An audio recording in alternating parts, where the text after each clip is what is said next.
हे मां भुवनेश्वरी के परम श्रद्धालु भक्तों, सागर मंथन के विषय में देवर्षि नारद ने देवाधिदेव को सूचित किया और वे पुनः सागर तट की ओर चल पड़े। मंथन करते करते अचानक सफेद झागीरा पदार्थ पहाड़ पर दिखाई दिया तो दैत्य चिल्लाने लगे, विष विष विष विष अलाहल लाहल, विष विष अलाहल लाहल, कालकूट। चिंता का कोई कारण नहीं, मंथन चलता रहने दो, विष पुनः सागर में समा जाएगा। नहीं बलिराज नहीं, ये विष मंथन का परिणाम है। मंथन से उभर कर आया हुआ पदार्थ पुनः मूल में नहीं समा सकता। इसे हम में से किसी को तो ग्रहण करना ही होगा। नारायण नारायण, जो नीति निश्चित की गई है उसके अनुसार तो दोनों को ही आधा आधा विष ग्रहण करना चाहिए। ग्रहण करना चाहिए? किस लिए? मृत्यु के मुख में जाने के लिए। उत्तेजित क्यों होते हो दैत्यराज? मैंने अपनी ओर से कुछ कहा है? मैं तो आपके द्वारा निश्चित की गई नीति की बात कर रहा हूं। फिर इसमें मृत्यु मिले या क्या कहा? शांत शांत, उत्तेजित होने से बनता हुआ कार्य बिगड़ सकता है। शांति से सोचने पर दैत्यगण और देवगण दोनों विष के प्रभाव से सुरक्षित रह सकते हैं। वो कैसे संभव होगा? इस विष को ग्रहण करके जिनका अहित न हो, ऐसी एकमात्र विभूति तो देवादिदेव भोले शंकर ही हैं। हम उनसे ये विष ग्रहण करने की प्रार्थना करेंगे। तो करो प्रार्थना, पीने दो उन्हें विष। नंदी, नंदी भोलेनाथ कहाँ है? वो वन की ओर गए हैं। वन की ओर? कब लौटेंगे? ये कैसे कह सकता हूं, गए तो वो वन की ओर हैं। मुझे लगता है किसी भक्त की पुकार सुनकर उसे दर्शन और वरदान देने गए हैं। किंतु देवर्षि, आपको क्या हुआ? क्यों, मुझे क्या होगा? क्योंकि आज आप नारायण जाप भूल गए और दौड़े इधर चले आ रहे हैं। चिंतित भी लगते हैं, व्यग्र भी। क्या बताऊं, बात ही कुछ ऐसी है नंदी, विषय चिंता का ही है। आप मुझे बताएं, हो सकता है कि मैं आपकी चिंता दूर कर सकूं। तुम क्या करोगे? चिंता दूर? तुम कुछ नहीं कर सकते। मैं तो भोलेनाथ को बुलाने आया था। सागर मंथन से विष निकला, विष। वो कालकूट विष संपूर्ण जगत को भस्म कर देगा, सब कुछ जला देगा, कुछ भी शेष नहीं रहेगा। तो ऐसे विष के विषय में भोलेनाथ भी क्या करेंगे? नहीं देवर्षि, आप उनको वहां नहीं ले जाएंगे। ऐसे भयंकर विष के निकट मैं भोलेनाथ को नहीं जाने दूंगा। देवर्षि, आप अपना सागर मंथन बंद करा दें। न जाने इस मंथन में क्या क्या निकल सकता है। कैसी विचित्र बातें करते हो नंदी तुम। भला मैं कैसे बंद कर सकता हूं इस मंथन को? वैसे ही जैसे आरंभ किया था। मैंने स्वयं भोलेनाथ से आपको बातें करते हुए सुना था। क्या सुना था? वही सब जो उन्होंने आपसे कहा और आपने उनसे कहा। बस करो नंदी, न जाने भोलेनाथ कब लौटेंगे। मुझे वहां सागर तट पर भी पहुंचना है। न जाने वहां क्या स्थिति होगी। हो सकता है कि वो सागर तट पर ही गए हो। हैं? हाँ हाँ, संभव है। हाँ, तो फिर मैं चलूंगा। नारायण नारायण। हे देवादिदेव महादेव, आप जगत के रक्षक, त्रिलोक को जला देने वाले इस विष से हमारी रक्षा करो। हम आपकी शरण में आए, हमारी रक्षा करो देवादिदेव।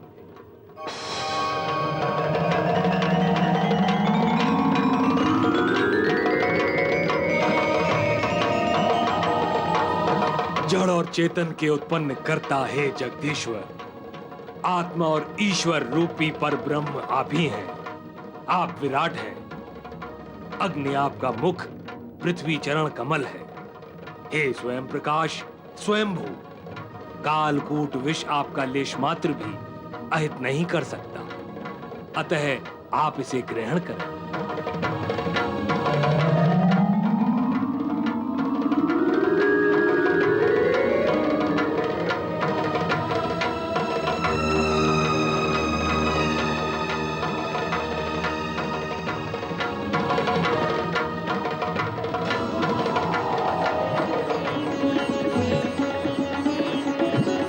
हो प्रभु, क्या युक्ति से हलाहल विष को कंठ में छिपा लिया। क्या दिव्य शक्ति है! आप सचमुच मृत्युंजय हैं प्रभु। नीलकंठ महादेव जी की जय। माँ भुवनेश्वरी की जय। माँ आद्य शक्ति की जय। हे माँ सर्वेश्वरी के प्रिय पुत्रों, माँ की लीला अद्भुत है।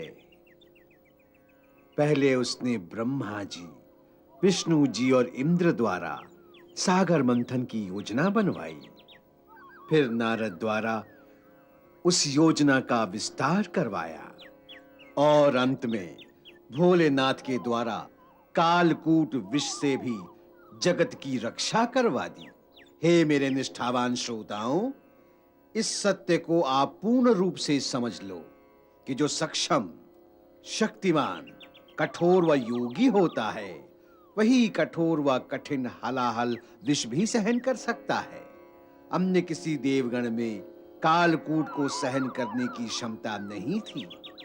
दूसरा कारण ये भी है कि भांग, धतूरा व अन्य विषैले पदार्थ सेवन करते रहने के अभ्यासी शंकर को विष प्रभावित नहीं कर सकता था। इन सब कारणों के अतिरिक्त शिव जी देवाधिदेव हैं, सभी का कल्याण एवं हित विचारते हैं। इसलिए प्राणी मात्र की रक्षा के उद्देश्य से उन्होंने इस विष को अपने कंठ में धारण किया। शिव जी विष पीकर अंतर्ध्यान हो गए। महर्षि वशिष्ठ, कामधेनु को आप ग्रहण करें।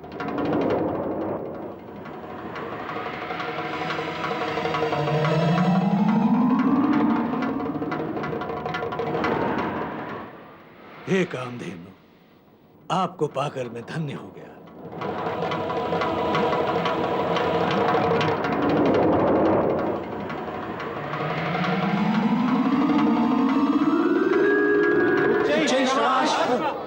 उच्चे श्रवा अश्व।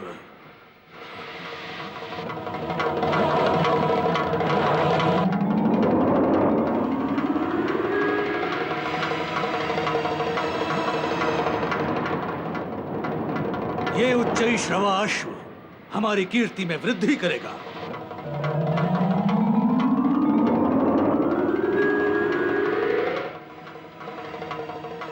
ऐरावत, इस ऐरावत हाथी से तो स्वर्ग सुशोभित होगा, अतः इसे स्वर्ग में भेज दिया जाए।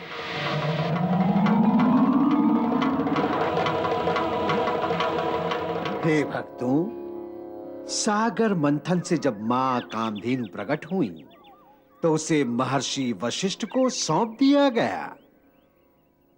मन की प्रत्येक कामना को पूर्ण करने वाली मां कामधेनु यदि किसी देव अथवा दैत्य को सौंप दी जाती तो उसका दुरुपयोग भी हो सकता था। दैत्य अथवा दानव अपनी भौतिक, तामसिक और दैहिक इच्छा की कामना करते हुए जगत के वातावरण को मलिन, दूषित अथवा अस्वस्थ बनाते। इसीलिए ज्ञानी, ध्यानी, विद्वान, चिंतक व परोपकारी महर्षि वशिष्ठ को सौंप दिया गया ताकि वे सुपात्र की सात्विक व स्वस्थ कामना की पूर्ति कर सकें। इसी प्रकार श्वेत उच्चैश्रवाश्व बलि ने ग्रहण किया। इंद्रदेव इसी कारण चिंतित हो उठे, किंतु पवन से भी अधिक तीव्र गति से गमन करने वाला ऐरावत हाथी जब सागर से निकला तो इंद्रदेव ने यही समझकर उसे अपने पास रखा कि यदि दैत्यराज उच्चैश्रवा अश्व पर सवार होकर कभी पलायन करेगा तो वे उसका पीछा कर सकेंगे, अथवा यदि उन्हें रक्षा की आवश्यकता हुई तो ऐरावत हाथी उनकी रक्षा करेगा। ऐरावत प्रकट होने के पश्चात पुनः मंथन आरंभ हुआ।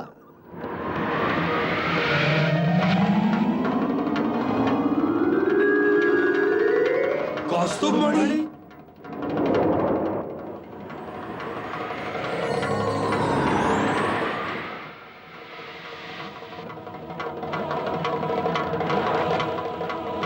श्रीहरि, ये कौस्तुभमणि तो आपके वक्षस्थल पर ही शोभा पाएगी, इसे ग्रहण करें।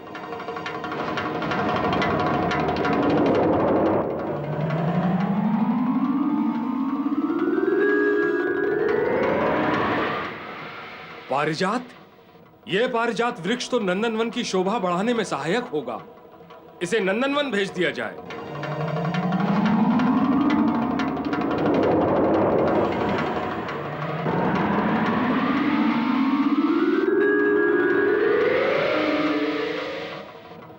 ये अप्सराएं हमारी हैं। नहीं, ये अप्सराएं हमारे भवन में रहेंगी। हम तो गंधर्वों के अंतरिक्ष में रहेंगी।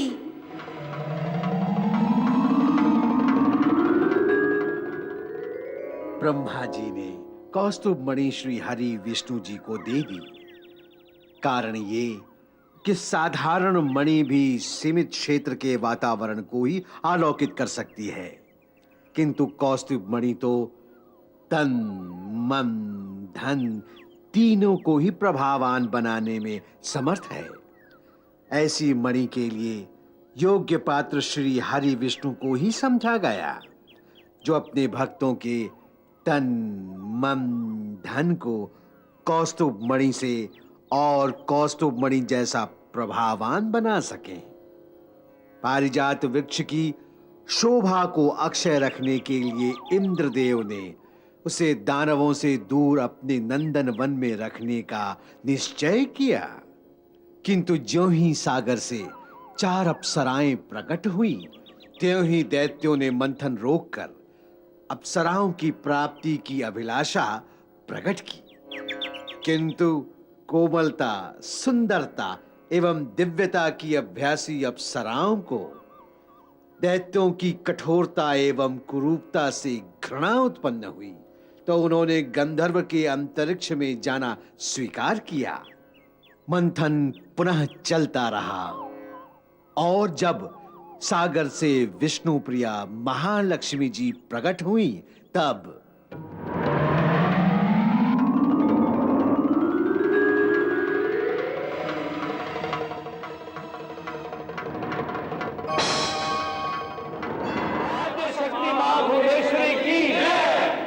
महालक्ष्मी,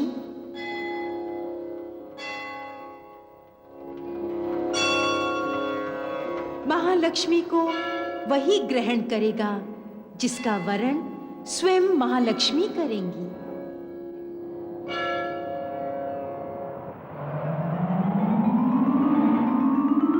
देखें किसका भाग्योदय होता है। पंक्तिबद्ध हो जाइए सभी। नारायण नारायण।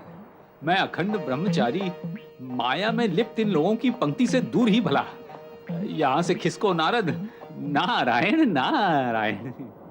है तो राजा, किंतु दानवों का राजा है। जीवन साथी के रूप में केवल राज्य संपदा ही पर्याप्त नहीं, स्वभाव, गुण और चरित्र भी तो आवश्यक है। वो इस दैत्य के पास कहाँ होगा? नहीं, सर्वथा नहीं। इसने जन्म लेने के पश्चात कभी स्नान भी किया अथवा नहीं? अपनी दुर्गंध से स्वयं ये भी तो पीड़ित होता होगा। खड़ा कैसे है तनकर, जैसे मैं माला इसके गले में डाल दूंगी। मूर्ख। दैत्यों की रचना करते समय विधि ने अपने विधान को तो एक ओर ही रख दिया होगा। यहां मेरे लिए तनिक भी संभावना नहीं। ऋषि गणों को मेरा प्रणाम।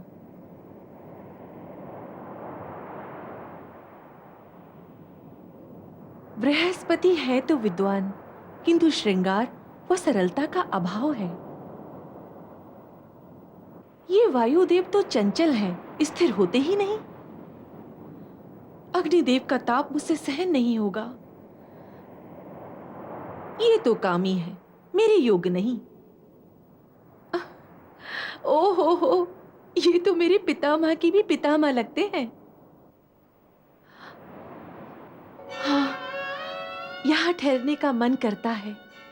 श्री हरि विष्णु रूप के अंबार, सर्वगुण संपन्न, सर्व सिद्धियों के स्वामी, सर्वथा निरपेक्ष, इनको प्राप्त करना मेरा सौभाग्य होगा। हे मातेश्वरी, आद्य शक्ति भुवनेश्वरी मां, मैं आपकी सत प्रेरणा से परम पुरुष श्री हरि का वरण करती हूं। इनके जीवन में मेरा मंगल प्रवेश आपकी ही उपस्थिति में हो और हमें आपका आशीर्वाद प्राप्त हो, ऐसी मेरी प्रार्थना है माँ। वरमाला श्री हरि विष्णु को अर्पण करो। विवाह विधि समुद्र मंथन पूर्ण होने पर वैकुंठ में होगी। आशीर्वाद देने मैं स्वयं वहां आऊंगी। माँ भुवनेश्वरी की जय।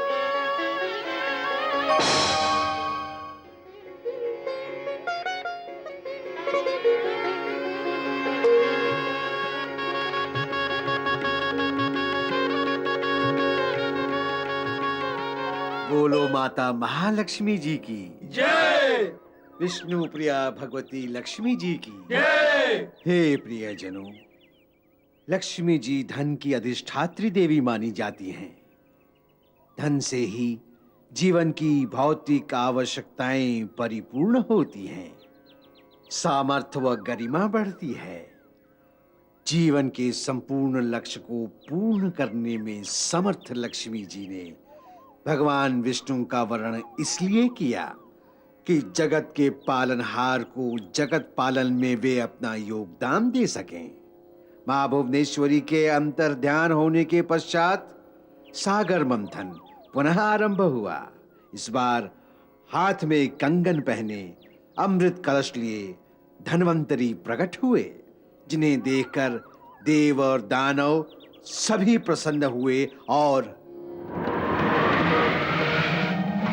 अमृत अमृत अमृत अमृत अमृत अमृत अमृत अमृत अमृत अमृत अमृत अमृत अमृत अमृत अमृत। नहीं नहीं नहीं, इस पर सिर्फ दैत्यों का ही नहीं, देवताओं का भी अधिकार है। अधिकार बलवान का होता है ना। मैं बलवान हूँ, मैं शक्तिशाली हूँ। अमृत मैं पीऊंगा। प्रभु, दैत्यों ने अमृत कुंभ छीन लिया है। आप कुछ उपाय कीजिए, अन्यथा हमें उनसे युद्ध करना होगा। शांत रहे देवराज, शांत। युद्ध करने की कोई आवश्यकता नहीं। अमृत मैं पीऊंगा। मुझे दो, मैं पीऊंगा।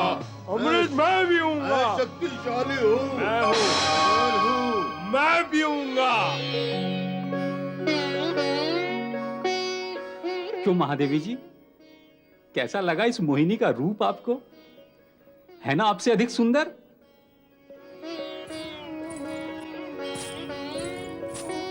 आह, क्या लटक मटक मंद मंद चाल है इसकी।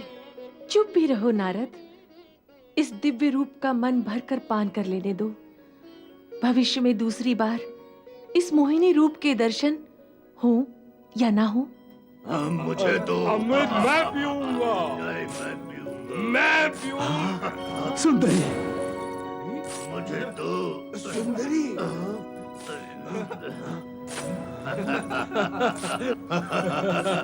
सुंदरी। हे कमल नयनी, तुम कौन हो? कहाँ से आई हो? हे मृगनयनी, तुम किस भाग्यवान की पत्नी हो? अथवा कुमारिका हो? हम कश्यप प्रजापति की संतान हैं। यूं तो हम में बंधु भाव है, किंतु अमृत वितरण में कहीं भेदभाव उत्पन्न ना हो, इसलिए यह अमृत तुम अपने सुंदर और कोमल हाथों से हमें बांट दो। सुंदरी, हम तुम्हारे हाथों से ही अमृत पिएंगे। हे मधुर भाषी दैत्यों, क्या तुम्हें विश्वास है कि मैं अमृत का उचित बंटवारा करूंगी? हाँ हाँ, हमें विश्वास है। तो इस दिव्य जल को ग्रहण करने से पूर्व शुद्ध होना अति आवश्यक है। इसलिए सभी दैत्यगण समुद्र में स्नान कर शुद्ध हो लें, तभी अमृत ग्रहण करने की सार्थकता होगी। लाइए, जाइए, सुंदरी, जाइए।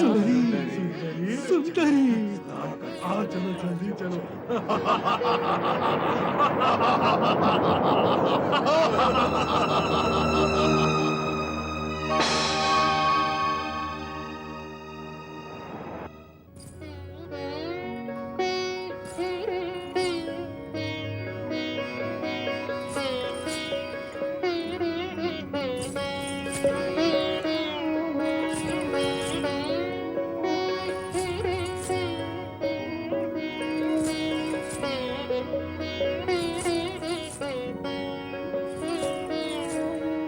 अमर हो गए।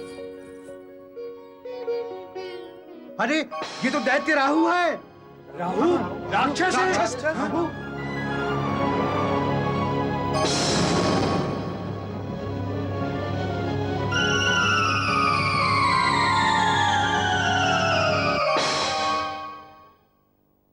सुनो सूर्य चंद्र, तुमने राहु से शत्रुता की है। मैं राहु हूँ, राहु प्रतिशोध लूंगा। मस्तक, राहु का मस्तक, राहु का वध किसने किया? विष्णु। अर्थात मोहिनी रूप एक नाटक और छल था। दैत्यराज, दैत्यराज, ये अमृत कलश तो खाली है। इसका अर्थ ये हुआ कि अमृत देवताओं को पिलाया गया। छल, अन्याय। देवताओं से हम युद्ध कर उन्हें पराजित करेंगे। तब महाभयंकर युद्ध हुआ। दैत्यों को यही दुख था कि देवता तो अमृत पीकर अमर हो चुके हैं, किंतु वे विकलांग होकर जीवन भर के लिए मरणासन दुख भोगते रहेंगे। तब श्री नारद जी ने आकर युद्धरत दैत्यों और देवताओं की संधि करवाई। तत्पश्चात जब श्री हरि विष्णु जी महालक्ष्मी को लेकर वैकुंठ पहुंचे,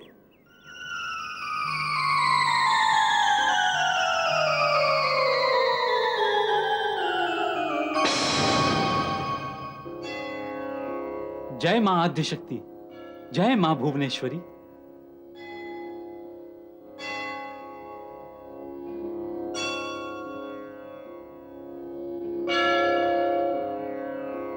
शिवास्ते पंथाः सत्येन अमृतम् एवागति एमद अमृतम् स्वगच्छा ज्योतिर्गच्छी से तुम स्वर चतुरः। महालक्ष्मी, आज से घर घर में तुम्हारी पूजा प्रतिष्ठा होगी।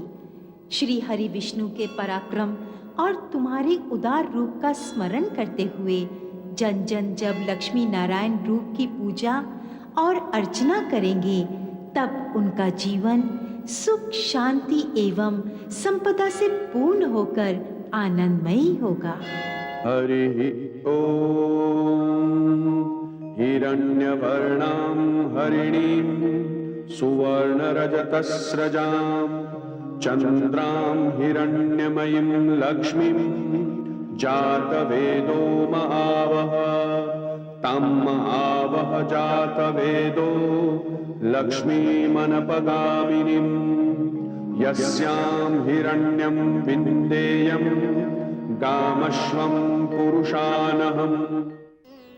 मेरा आशीर्वाद है कि जो कोई श्री सूक्त का पाठ करेगा वो दुख दारिद्र के साथ आधि, व्याधि, उपाधि से मुक्त हो जाएगा, धन वृद्धि के साथ सुखमय जीवन व्यतीत करेगा।